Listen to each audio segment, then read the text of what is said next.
Сёння у нас аварыйны выклік, тэхнічная дапамога. Перестаў працаваць наш цуда халадзільнік божаўскі, яму ўжо 16, даже 17 гадоў, але вось такое здарылася. І заўжды мы ніколі не чакалі, і ён спыніўся. Маразільнік працуе выдатна, ушли показывать тут, а гэны наш, што мы не рабілі, націскалі і супер, і все астатняе, не працуе. Нашли інструкцыю, але я прачытаў перад нами наш трусік Герасім. І тут амаль нічога цікавага і не было. Зараз будзем глядзець плату кіравання. Гэны кампрэсор цёплы, зараз глядзім, ён і ледзь-ледзь шуміць. Вось на яго прыходзіць напружанне. Глядзім гэны кампрэсор. Напругі няма, трэба глядзець плату кіравання. Каб зняць гэну панель кіравання, нам прыйшлося адкруціць два такіх прыгожых вінціка адсюль. Дзвёрку, здаецца, не трэба здымаць. Зараз спрабуем. О! Тут, о! Бачушкі тут. Вось тут все самае цікавае. Зараз будзем глядзець.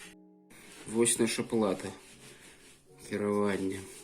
Дарэчы, халадзільніка, яна такая крышку цёплая. А сам халадзільнік не працуе. А маразільнік такая працоўны рэжым усё не вызывае нараканняў. Вось з гэтага боку. Кандзёр тут, калі адзін і ёсць, то вось ён тут. З блоку кіравання мы знялі все прыгожыя гэтыя накрылкі і зараз паспрабуем уключыць у ручным рэжыме. Так, першы у нас, вось, калі ласка, халадзільнік.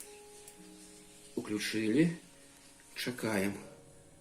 О, чуеце, запрацаваў кампрэсар. Зараз мы як бы зачынім дзверы. І дадаткова ўключыўся вентылятор там.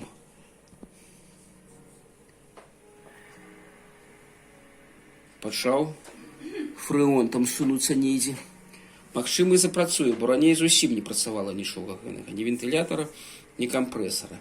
І зараз асцярожна ўключым маразільнік. Так.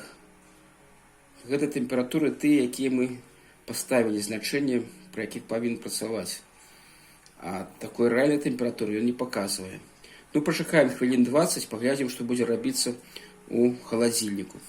Вось у такім стане мы ўсё паклалі, каб не замкнула, паклалі паперу нейкую прыгожую.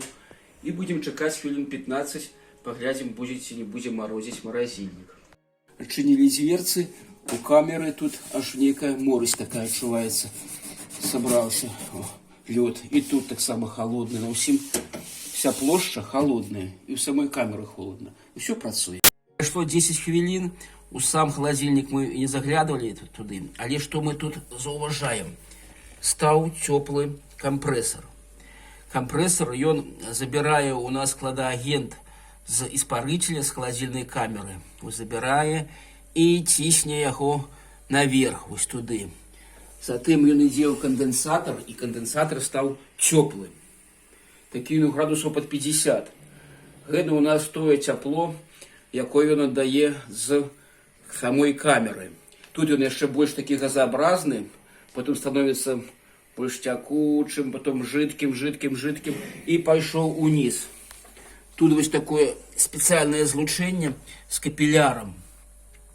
Вельмі тонкае, тут такое отверстие там недзе ёсць. І вось па капілярнай трубке, уже ахлаждённы, ён пайшоў ізноў у іспарыцель, у халадзільную камеру, уже холодны тут ён павінен быць. І так ён па чарзе без конца ахлаждае нашу камеру, наш халадзільнік. Гэты мы зараз выключылі, каб ён нам не займаў. Але тут таксама бачна, што для маразільнай камеры ёсць слой асобны. Кандэнсатар зараз ён такі комнатнай тэмпературы. Кандэнсатар, і там недзе ёсць іспарыцель. Усё працуе. Відаць, не было недзе кантакту. Ну, не ведаю чаму. Вось мы разабралі і сабралі, і пачало працаваць. То есть нават даже такая профілактыка мае шанец на жыццё, можа ваш халадзільнік, маразільнік аджыве. За гадзіну мы з сынам адрамантавалі халадзільнік, зрабілі профілактыку, ён памыўся ў сярэдзіне, і зноў наш старенькі Бош працуе ціхенька і будзе нас радаваць сваёй працай. Нам удалось его отремонтовать только тем, что мы достали яго плату кіравання, разабралі, сабралі, усталявалі, і зноў все працуе. Што там было невядома, але нам гэта дапамагло.